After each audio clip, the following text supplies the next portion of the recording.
Hello again, adventurer. It is good to be with you. And I promise to try not to put soda and pizza into all your crevices and accidentally set you on fire. Instead, I hope you can lay down, beautiful buddy, or sit down, or stand up and pace, or whatever you want, and that together we can find ourselves a bit more care for ourselves and the world we share. Sometimes we give a lot of care to something only for it to get chomped up by one of our friends. And this isn't necessarily a bad thing. I actually think that offering care to the plants of the earth that sustain us is a very worthwhile use of our care. Maybe even worthy of going to the land of the dead and back. At the same time, it helps to know what the stakes are of a choice we make on behalf of someone else. It sucks when people are trying to eat your flesh over what you believe to be protecting an incredibly important promise, but it turns out to just be your friend's snack. And people abuse our care all the time, or mislead us, intentionally or otherwise, into doing what they want. And to be honest, for as lovable as she is, PB seems to be really comfortable controlling the people around her. I could be wrong, but I really think that even in situations where our care is not received with the value it deserves, that doesn't always mean we shouldn't give it. It maybe means that we should offer ourselves more care, to consider whether someone has earned enough trust to be worthy of a certain kind of care, or to ask better questions about why people want the things they do from us, how important it is, and what they intend to do with the care that we extend. But holding a spirit of abundance when thinking about care seems to me to be a pretty good idea. Because you never know when someone else's care might save your ass. Simply name-dropping Peppermint Butler might be enough to get you what you want. And community networks of care really do save people all the time. Even if it can be scary to be entangled in a web of reciprocity where someone might ask for our flesh in exchange for a favor. It's hard to owe things to each other. It's hard to know what we owe to each other and what we owe to ourselves. It's hard to feel like the care you give is taken for granted, and it's hard to feel like you don't have the care you need when you need it. It's hard to forget who you are, and it's hard to know how to make all these decisions about what to do, about who to care about how much you ought to care, or what your care is worth, and what it means what to who. But I think it's a little simpler if we see care as something that grows when it's given away, even if it's given poorly and inconsistently. It helps if we think about care as something that naturally flows out of us, that helps us to discover who we are. I'm not suggesting that you just do everything for everyone, that you sacrifice yourself in making everyone happy, or that you risk death just so your friend can have a snack or a new hairdo. I actually really don't think you should do that. Because I think that would be really uncaring to you. And you are also a person who deserves care. But I also think that it's important that we remember that we aren't responsible for what other people do with the care that we give. Some people will really honor and reciprocate it, and that's amazing. And those are trustworthy people who probably easily give care right back to us. Other people might take our care for granted, or objectify it, or objectify us, seeing us as only good for what we can give to them. Those people also have things that are amazing about them, I'm sure, but are probably suffering from a mindset that imagines that care is something that's in short supply, that it's something that needs to be grabbed up and hoarded. And ironically, what they need is probably more care to understand what they can give and how good it can feel to give. But it isn't your singular responsibility to insist that people care about your care in the right way. Maybe they will, and maybe they won't. And it's good for that to influence how you prioritize your time and energy, and who you want to give more care to in each moment. But don't let it stop you from caring. Sometimes an adventure to the land of the dead is worth it for its own reasons. For a well-timed, very funny fart joke. We can't control the fate of the world, or if you're like me, of every plant that we try to protect. But we can continue to care. and we can practice caring. So, you want to hop in my paunch and I'll stretch us down?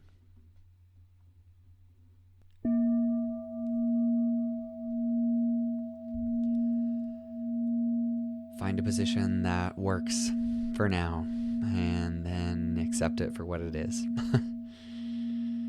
If deep breathing feels good, you can take some deep breaths, a little longer, slower, more exaggerated, and let them out on sighs or moans.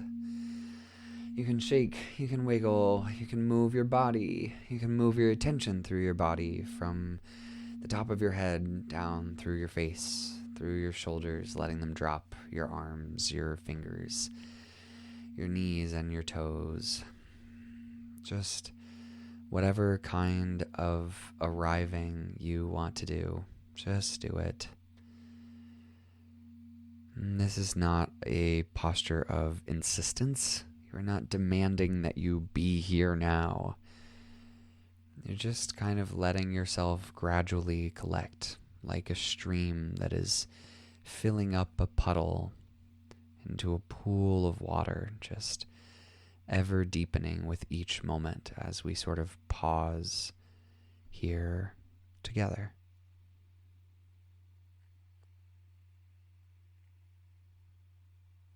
There's no getting this wrong, and your attention can rest in any place that feels good enough.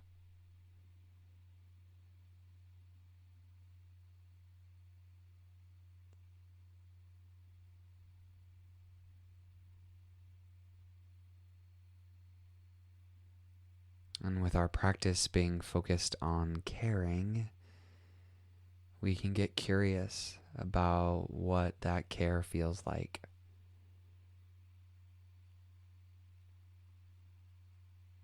After a couple of sits of this, maybe there is a familiar place in your body, a gentle smile you can bring to the corners of your lips, or some warmth in or around your chest or heart.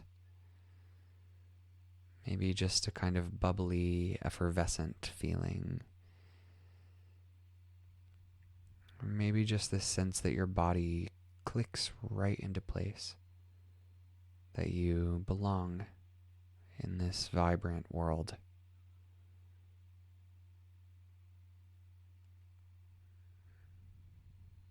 Maybe it's none of those things. Maybe it's the word care, care, care, damn it. Repeating somewhat impatiently in your own mind. That's fine. Maybe it's boredom or agitation or something else, which is care in its own way. We care about lots of things. We care about having fun and feeling good, and eating snacks. Those are good things to care about. The invitation is to get curious about where you notice care underneath whatever experience you're having.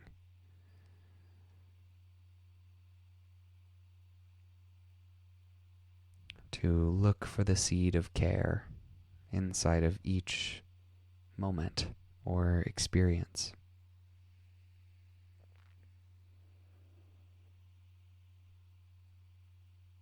Even if all you feel is that your body is some tangled mass of anxiety and tension and anticipation and stress. What are you stressed about? Probably things you care about. Why is your body bracing so? Probably because it wants things. And that's okay. I give you permission to set those things aside. You probably won't get what you want out of this meditation.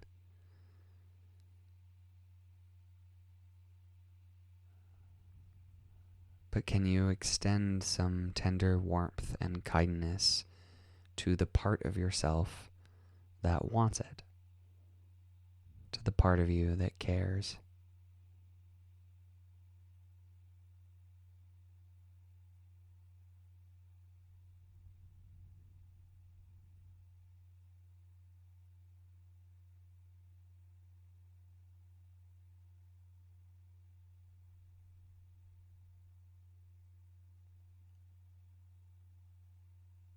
And this part of you that cares has the capacity to keep caring, whether you get the thing or not.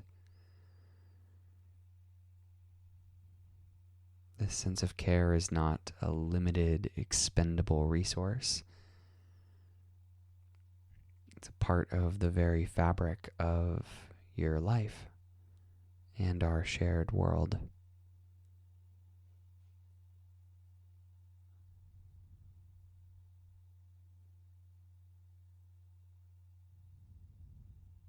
It can be hard to experience this or really settle, and that's okay.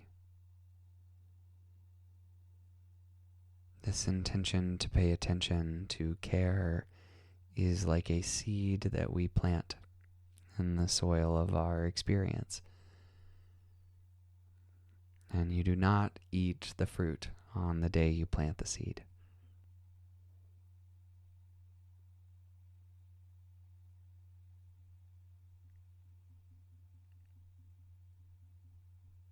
But if it's available to you, I invite your attention to rest on anything that feels good in this experience of caring.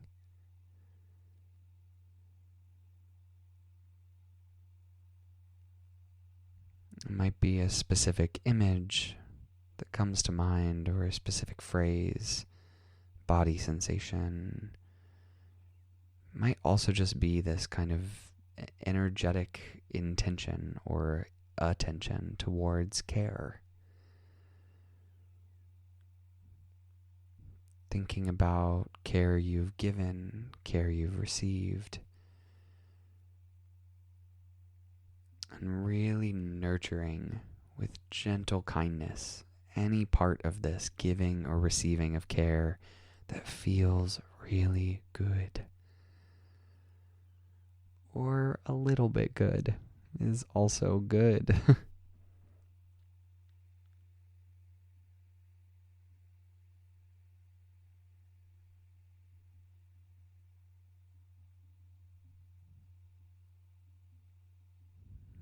Just watering the seed of care.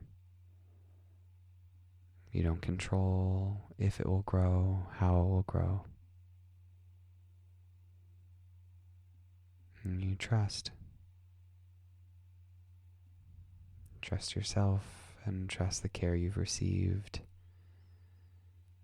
Trust the relationships that have taught you what care feels like, looks like, sounds like. And lean in towards that good feeling of care, however big or small.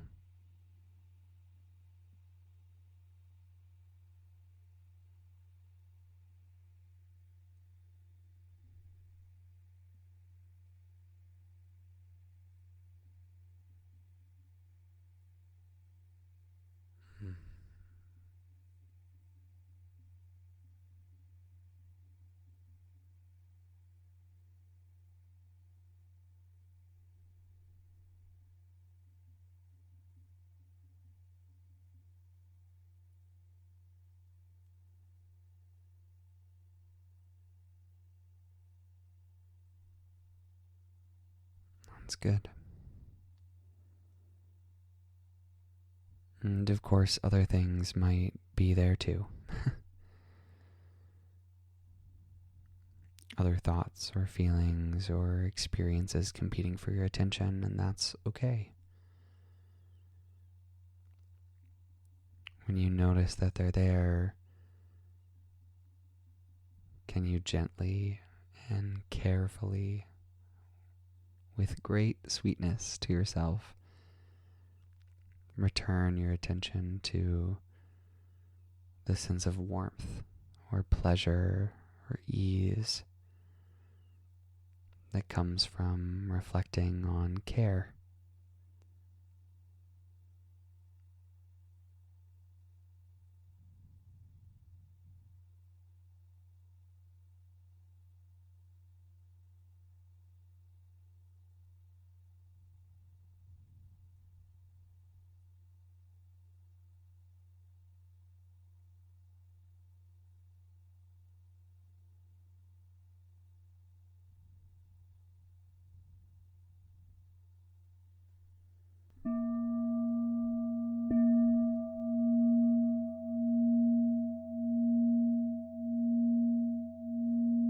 There are so many ways to think about care, so many things to care about, so many different ways that we can express that care.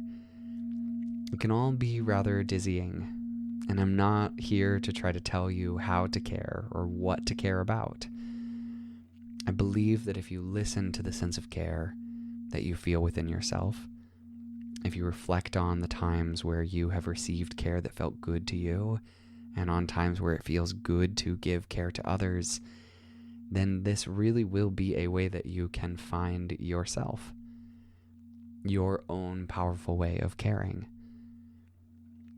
And for me, one of the ways of thinking about this rich, entangled network of the world that we're a part of is through this lens of care. You can call it whatever you want, any number of words, but this sense of warmth or ease or compassion or gratitude that sits somewhere in experience can keep life livable. It keeps us connected to each other and to ourselves and to the world, the vibrant and living world. So thank you for taking this time, for taking care. Till next time.